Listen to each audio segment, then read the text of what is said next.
What is going on, everybody? Another episode of 4x4 Camping and Adventures, and in this episode I'm going to do another 5 tips video, but this is 5 tips for new campers out there. So hopefully this video gives you an idea of what you need to take when you go camping for the first time, some things to look out for, and some things you need to do to your car just to make sure it's all ready to rock and roll. So without further ado, let's get into the video. Alright, so tip number 1, keep it simple, stupid. The KISS rule.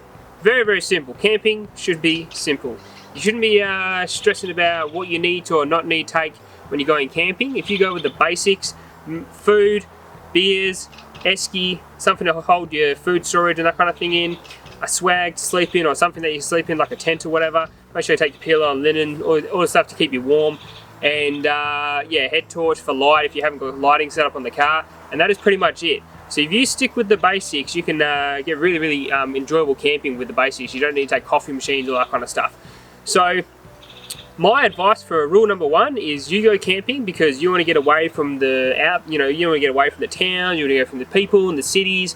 So that's why you go bush, to get a little bit more in touch with, like, earth and Mother Nature and that kind of thing. You want to get back to that because I suppose we're all primates and that kind of thing. We want to get back to what we had as, cavemen and all that kind of thing. I suppose that's why we go camping, maybe because we're a bunch of cavemen. But as I said, my advice, keep it simple, stupid, take the bare basics. I'll put a list up on the screen, but I really think that camping has become a little bit sensationalized with what you need to take, and some people's setups out there are pretty damn crazy. I'll get into that a little bit later in the video, but don't fall into the trap of thinking you need to take absolutely everything to go camping. But that's my tip number 1. Let's get into tip number 2. Okay, so tip number 2 is don't fall into the hype. There is something interesting that happened with camping probably the last 10 years. Camping used to be... Okay, let me give you a bit of history. When I used to go camping, I used to have a VL Commodore. It was lowered on like 18-inch rims. Back in the day, they were massive. And my camping was an esky, a tent, something to sleep on, obviously, linen and pillow and that kind of thing, something to cook with, and water. That was me camping.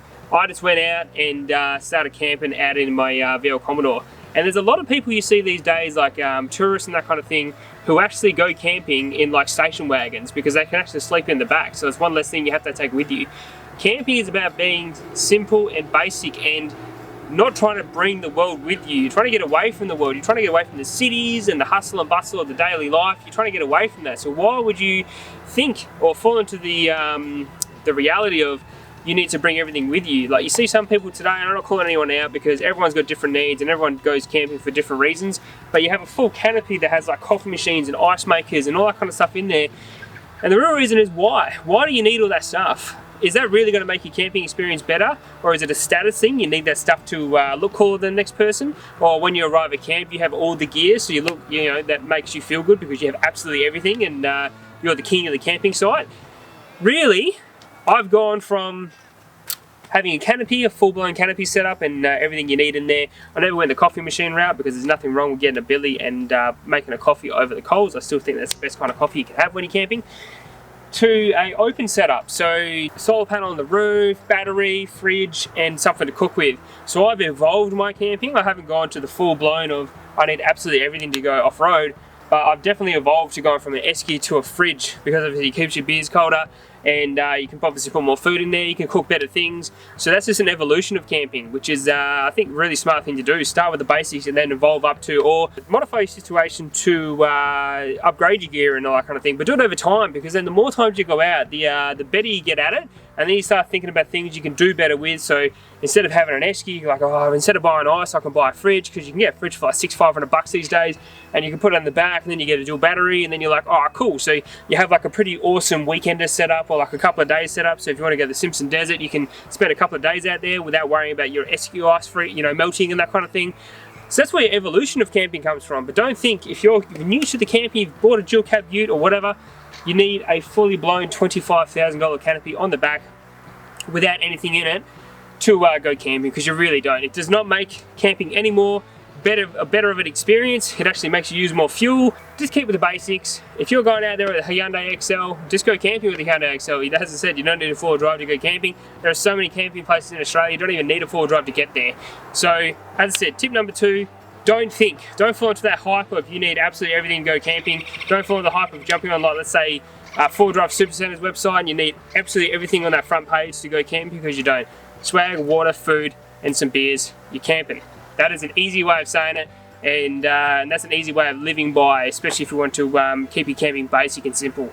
Tip number 2, don't fall into the hype of needing everything to go camping. So my third tip is water. So something we need as people to live, and it's something that I think gets overlooked a little bit these days. If you're going camping, especially if you're going for a long period, you need to work out how much water you need to actually keep yourself alive and not dehydrate and that kind of thing. Especially if you go camping, have a few beers at the campfire that night, you're going to be very, very dehydrated the next day. So the last thing you want to do is not have any water on hand to essentially rehydrate yourself. So I always carry a 20 litre jerry can. I've upgraded recently to this setup, which obviously is very, very unique to my needs, because I have one for normal water, I have one for my shower, for longer trips and that kind of thing, or if I'm not going a longer trip, I have 2 jerry cans, and one would be for like washing dishes or whatever I need to do, and then the other one would just be like water for me to drink.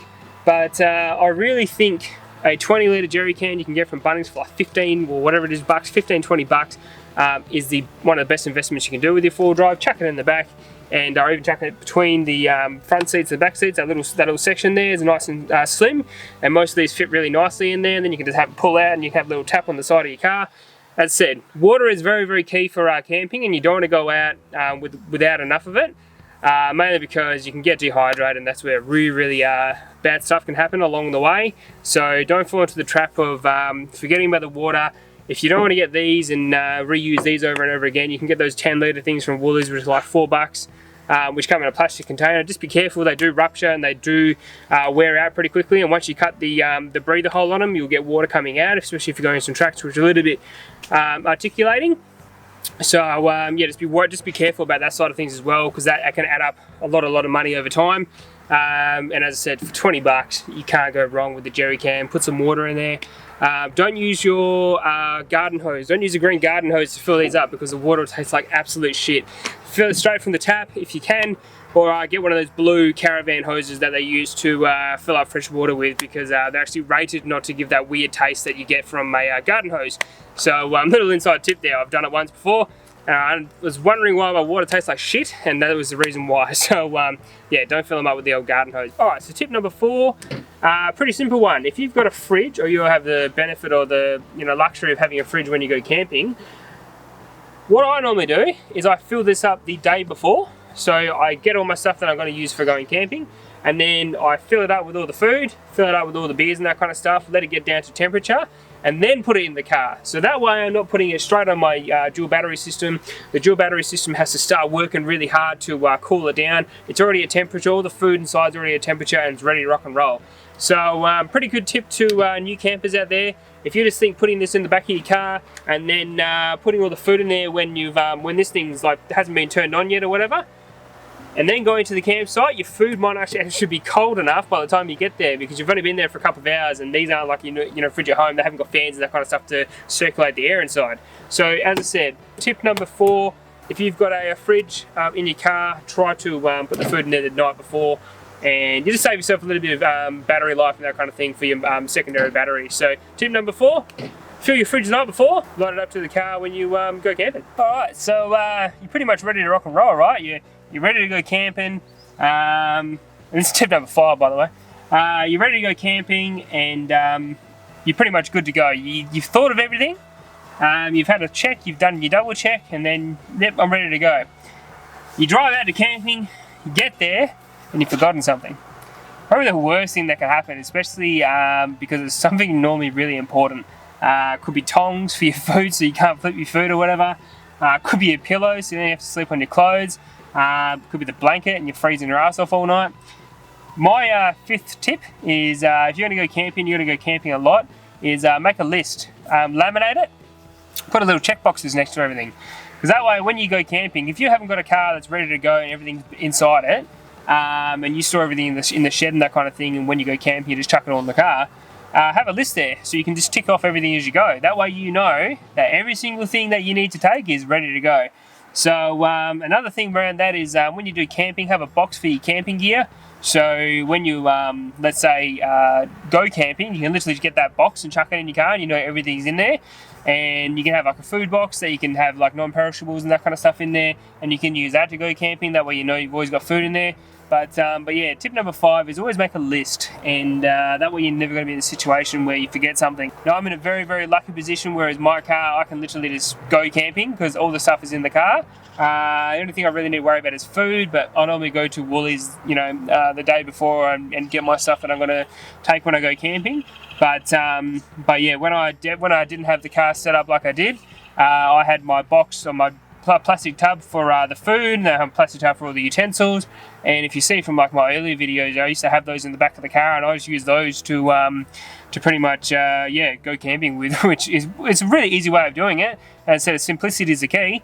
But as I said, once you evolve, you'll start understanding certain things that you can have in the car and make your life a little bit easier and go camping a little bit easier along the way. So or you get to a situation where you built your car like mine, and yeah, you can just pretty much go camping whenever you want to. It's, you know, chuck a swag on, you're good to go. So yeah, that's my tip number 5, is make a list. You'll never forget anything. And with that list, just make sure you've got a section in your garage or your shed or whatever for your camping stuff, so it's easy access and you don't have to worry, you know, look around for things. You know it's all in there.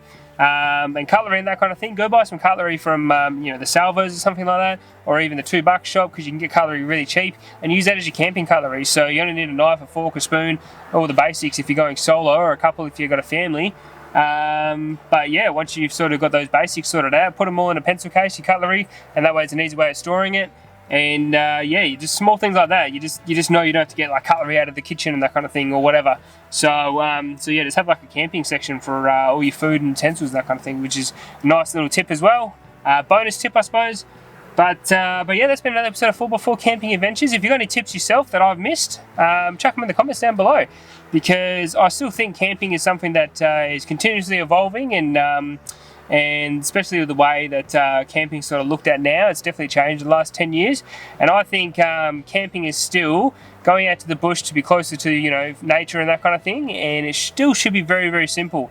And the less stuff you take, the less weight you're taking, and the less weight you're taking, yeah, the more fuel you're going to have, because your car's going to use less and less fuel, because you don't have to carry coffee machines and ice makers and that kind of thing, which just add weight. So yeah, just think about how you're going to set up your car if you're at that stage of modifying and that kind of thing. But as I said, that's been another episode of 4x4 Camping and Adventures. I hope you like this content. Please like and subscribe as always. Chuck a comment down below. Tell me what you like doing about camping and all that kind of stuff. And yeah, if I don't see you in the next video, I might see you out in the tracks and trails. And if I don't see you out in the tracks and trails, I shall see you later. Bye.